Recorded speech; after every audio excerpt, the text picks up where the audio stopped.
Bem-vindo ao Crédito Rural em 20 minutos. Eu sou a Ana. E eu sou o Daniel, episódio 4. Hoje a gente fecha o capítulo 2 do Manual de Crédito Rural com a parte que eu considero a mais decisiva de toda a prova: monitoramento e fiscalização, desclassificação e reclassificação, impedimentos sociais, ambientais e climáticos e compartilhamento de dados do Sicor. Por que você diz que é a mais decisiva?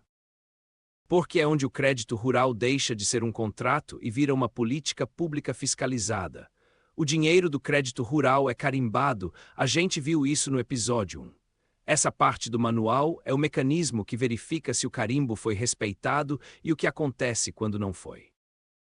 Vamos começar por monitoramento e fiscalização. De quem é a responsabilidade? Da instituição financeira, sem meio termo. É ela que define os procedimentos, observando 4 coisas: as exigências da cessão, a efetividade diante das características do empreendimento, critérios e métodos consistentes que possam ser verificados e avaliados pelo Banco Central e o registro de todas as verificações. E qual é a finalidade da fiscalização? 3 finalidades e cada uma cai de um jeito. A primeira é avaliar se o empreendimento está sendo bem conduzido, como estão as garantias e se o mutuário continua compatível com o programa ou a linha. A segunda é identificar operações com indício de irregularidade e prevenir desvio, com práticas como mapeamento da carteira, cruzamento de informações, indicadores de risco em bases públicas e geração de alertas. A terceira, que muita gente esquece, é recomendar mudanças nos processos internos do próprio banco. Ou seja, não é só ir na fazenda. Não é, e essa é a virada de chave dos últimos anos. Existem 3 métodos que podem ser usados isolados ou combinados: sensoriamento remoto, documental e presencial. E a conformidade tem que ser assegurada desde antes da contratação até a liquidação. Explica o sensoriamento remoto. É o uso de sistemas fotográficos, óptico-eletrônicos ou de radar que registram em imagem o fluxo de radiação refletida ou emitida. Na prática, imagem de satélite. E a imagem precisa ter qualidade suficiente em resolução espacial, temporal, espectral e radiométrica para extrair 3 coisas: a área plantada, a cultura desenvolvida e o desenvolvimento vegetativo. E o banco tem que documentar isso. Tem, e a lista é objetiva: qual satélite e qual sensor, a data das imagens, a resolução espacial e radiométrica, quais bandas, a metodologia de pré-processamento e processamento e a explicação de como as imagens foram usadas. Não basta dizer que olhou o satélite. Agora vem a novidade que você citou no primeiro episódio. O sensoriamento remoto virou obrigatório e a regra tem 2 requisitos que precisam ocorrer juntos: operações contratadas a partir de 1º de março de 2026 e área total superior a 300 hectares. Se faltar um dos 2, não é obrigatório, o que não impede o banco de usar. E o que ele tem que verificar? Divide em 2 momentos. Antes de formalizar, 3 verificações mínimas: se a área é apta para aquela atividade, olhando área agricultável, declividade e degradação do solo, se há elementos de duplicidade de crédito ou de recuperação de capital investido, e se existe vegetação nativa na área. E no curso da operação? Aí a lista é maior: compatibilidade entre a atividade financiada e o que está realmente sendo explorado em toda a área, observância dos períodos de plantio e colheita informados, coincidência entre a área financiada e a área efetivamente emergida, inclusive para orientar a alteração no Sicor, duplicidade ou recuperação de capital, indícios de condução inadequada ou de não aplicação dos recursos, sobreposição com área vedada pelos impedimentos e manutenção da vegetação nativa. Você mencionou área contínua. O que é isso? É um conceito novo e que rende questão. Área contínua é qualquer área adjacente à informada no Sicor que esteja sendo usada, no curso da operação, para a mesma atividade financiada. Serve para pegar o produtor que declara 100 hectares e planta 200, sendo 100 do lado. E o alcance dela varia? Varia, e é justamente aí que está a pegadinha. Para unidade de conservação, terra indígena, território quilombola e floresta pública tipo B, considera-se qualquer área contínua, inclusive fora do imóvel rural. Já para embargo ambiental e manutenção de vegetação nativa, considera-se apenas a área contínua que pertence ao imóvel. E na pecuária como ficas? As verificações se aplicam no que couber, apurando se existe pastagem e instalação compatíveis com o rebanho financiado, e fica facultada a contagem de animais por sensoriamento remoto. Isso substitui a visita presencial. Não substitui. O manual é claro. O sensoriamento não dispensa os demais métodos quando as informações forem inconclusivas, quando houver exigência normativa específica ou quando for necessário para a efetividade da fiscalização. Quem não pode fiscalizar? Duas vedações: pessoa física ou jurídica contratada diretamente pelo mutuário para prestar assistência técnica ao empreendimento, e empresa da qual o mutuário participe, direta ou indiretamente. A lógica é óbvia, ninguém fiscaliza a si mesmo. Tem prazos de fiscalização por finalidade. 3 e valem ponto. Em construção, reforma ou ampliação de benfeitoria, pelo menos uma ação até o término do cronograma de execução previsto no projeto, para verificar a conclusão. Em aquisição de máquinas, equipamentos, veículos, tratores, colheitadeiras, embarcações e aeronaves, uma ação em até 60 dias da liberação do crédito, com apresentação da nota fiscal discriminando o bem, o comprador e a identificação do banco, e com conferência da numeração de fábrica quando couber. E o terceiro? Atendimento a cooperados na modalidade fornecimento de insumos.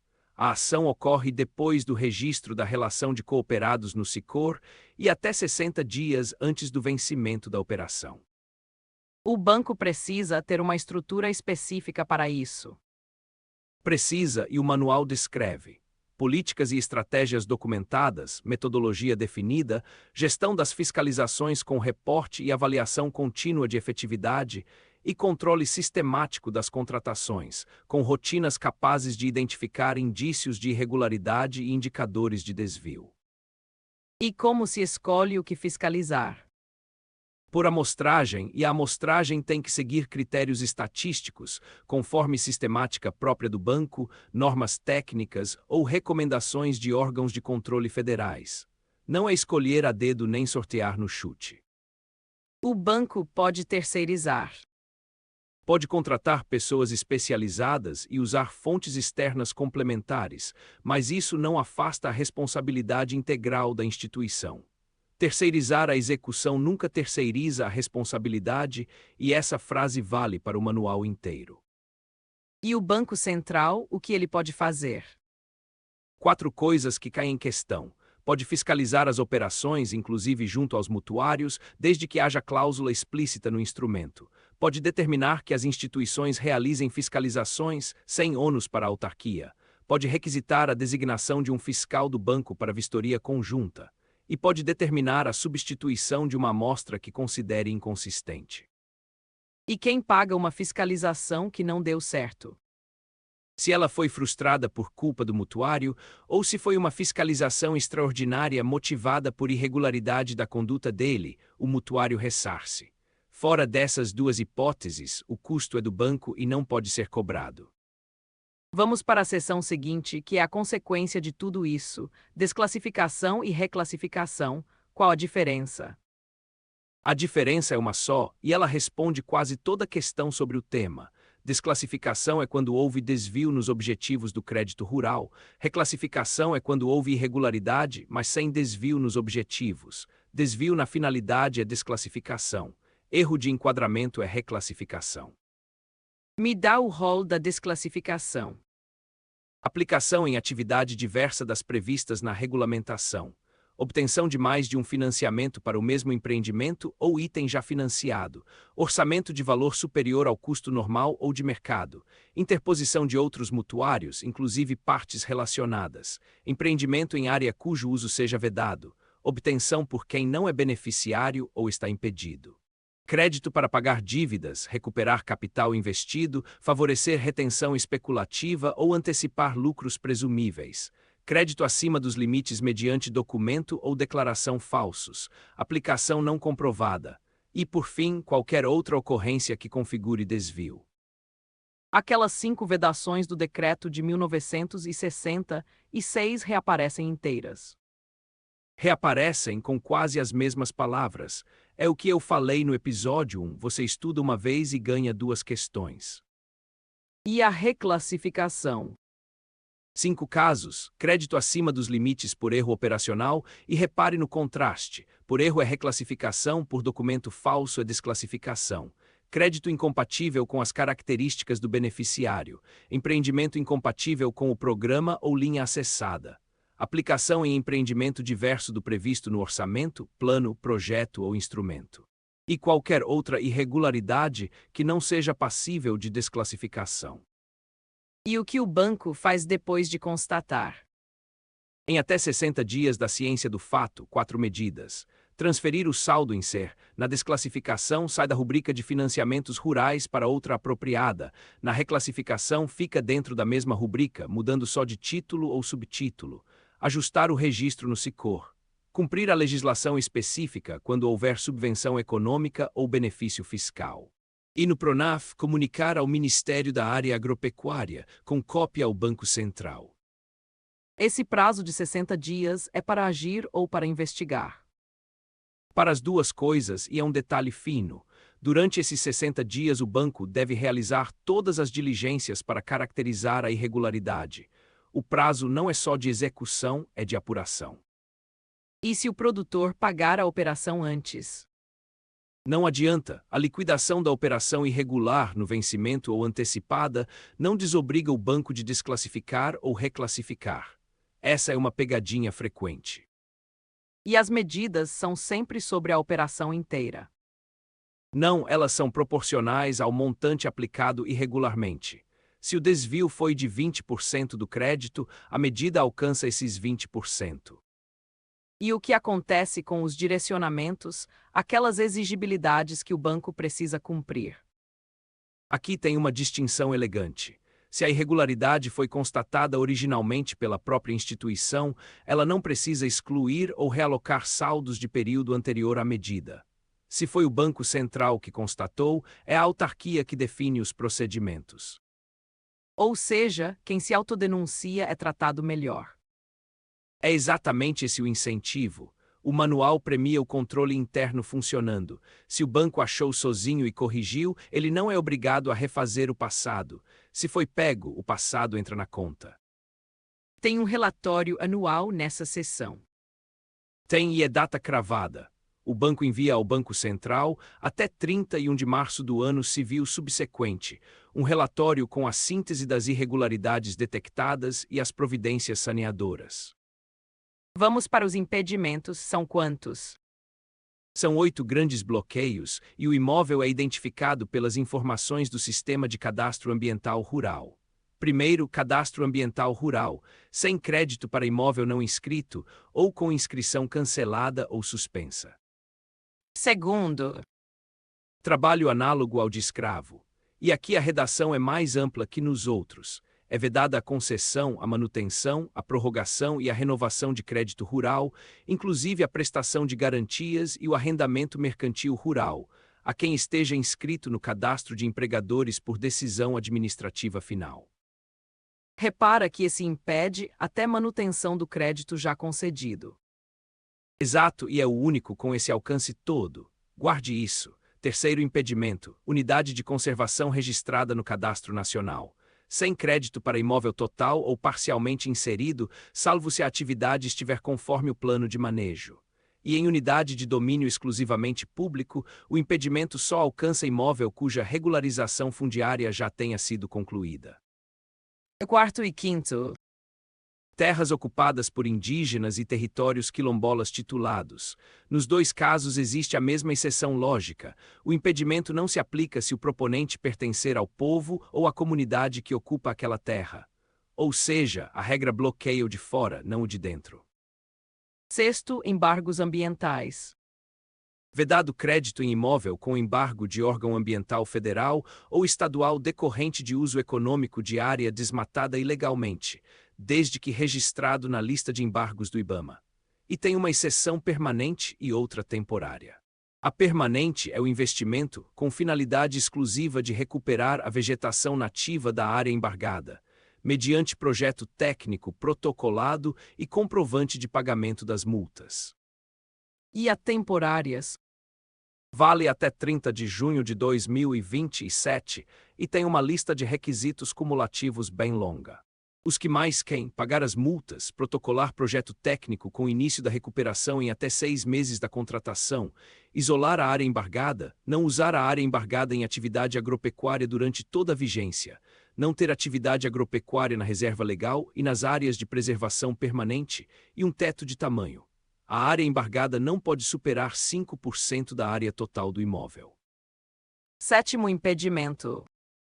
Floresta pública tipo B, também chamada de não destinada, registrada no Cadastro Nacional de Florestas Públicas. Vedado crédito para imóvel total ou parcialmente inserido. Não alcança imóveis matriculados em registro de imóveis, nem imóveis de até 15 módulos fiscais, desde que mantida a vegetação nativa e desde que a área do empreendimento não esteja dentro da floresta. E o oitavo, que é o mais novo.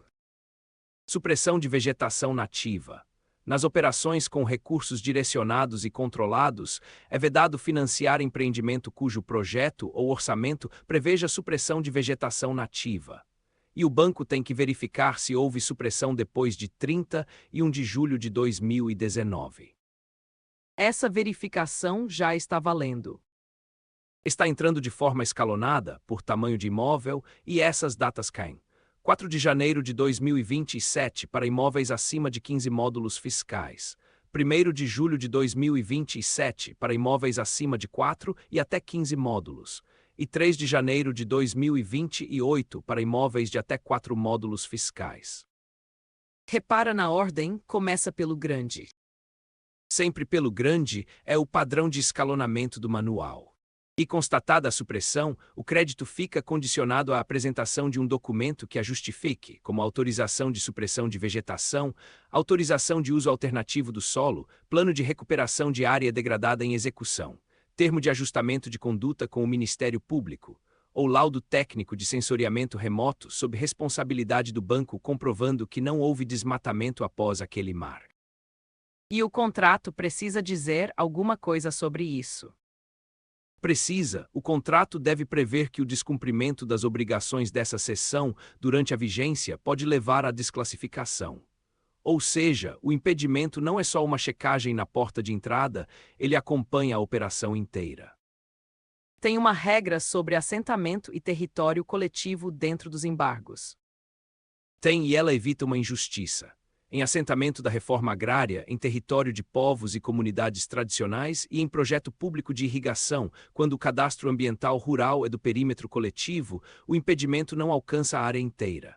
Ele alcança só a área embargada e só o financiamento cujo proponente seja o responsável pelo embargo, segundo o cadastro do IBAMA. Faz sentido, senão um vizinho derrubaria o crédito do assentamento todo. Essa é exatamente a razão de ser. E existe uma regra parecida nas unidades de conservação. Até 30 de junho de 2028, se ainda não houver plano de manejo publicado para reserva extrativista, floresta nacional ou reserva de desenvolvimento sustentável, admite-se uma anuência publicada pelo órgão gestor, desde que a operação seja de PRONAF e a atividade seja compatível com os objetivos da unidade. Última seção do capítulo: compartilhamento de dados do SICOR. Essa é curta e bem objetiva. As finalidades do compartilhamento são taxativas e são 3. Obter informações sobre as propriedades, os empreendimentos, as operações e as formas de mitigação de risco para ofertar produtos adequados e ampliar recursos disponíveis, inclusive por fontes alternativas ao crédito rural. Permitir o uso dos dados em processos de certificação ou validação em que o beneficiário seja parte. E examinar o nível de alavancagem e o grau de endividamento do beneficiário. E quem é quem nesse sistema? 3 papéis: titular, que acessa os dados das próprias operações, autorizador, que autoriza terceiros, e consulente, que é o terceiro autorizado a consultar. Todos precisam de cadastro no portal do governo em nível prata ou ouro. E os prazos? A autorização vigora por 180 dias ou por período menor que o autorizador indicar e pode ser cancelada a qualquer tempo. O compartilhamento alcança operações contratadas a partir de 1º de janeiro de 2013, e o consulente não pode repassar os dados a terceiros. Fecha para mim com os pontos e as armadilhas. Primeiro, a fiscalização é responsabilidade da instituição financeira e são 3 métodos, sendo o sensoriamento remoto obrigatório a partir de março de 2026 para a área acima de 300 hectares. Segundo, desclassificação é desvio de objetivo, reclassificação é irregularidade sem desvio e as duas têm prazo de 60 dias da ciência. Terceiro, liquidar a operação não livra ninguém da medida e a medida é proporcional ao valor irregular. Quarto, relatório anual de irregularidades até 31 de março. Quinto, entre os impedimentos, o do trabalho análogo ao de escravo é o único que alcança também manutenção, prorrogação e renovação. Sexto, nos impedimentos de terra indígena e quilombo, quem pertence à comunidade não é impedido. Sétimo, o marco da supressão de vegetação nativa é 31 de julho de 2019, com exigência escalonada começando pelos imóveis maiores. E no próximo episódio. Saímos das condições básicas e entramos no capítulo 3, o das operações. Custeio, investimento, comercialização e industrialização com os prazos de cada um. É o capítulo mais operacional de todos. Até lá, bons estudos!